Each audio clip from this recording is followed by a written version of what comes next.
Yüreğimde kaldı adı, hiç eşmedi yaşlan adı. Yaman ekim acı tiken ayrılıp ayrılıp. Beni boyuna kahretti, geldi günüme ağlattı. Kaldım izimle hasretli ayrılıp ayrılıp. Sevin seni bile bolar etmedim.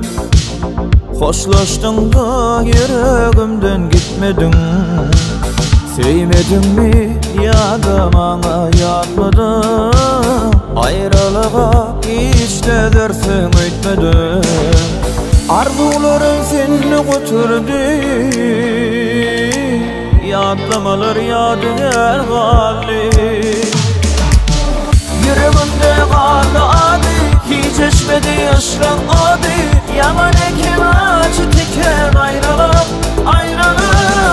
Beni boyuna kahretti, geldi günüme ağlattı. Kaldım izimle hasretli ayrılıp ayrılıp.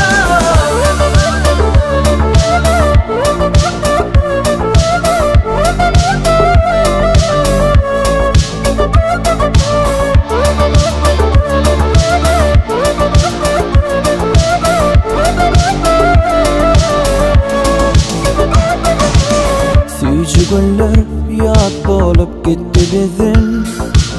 Yürek ağladı yaşatmasadı gözün. Yadı ıkbal aral yamı kabizin. Ayrılığı düşürdü yalnızın. Arzularım seni götürdü. Yatlamalar yadigar kaldı.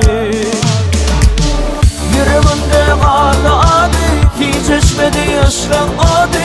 Yaman ekim acı tiken ayrılıp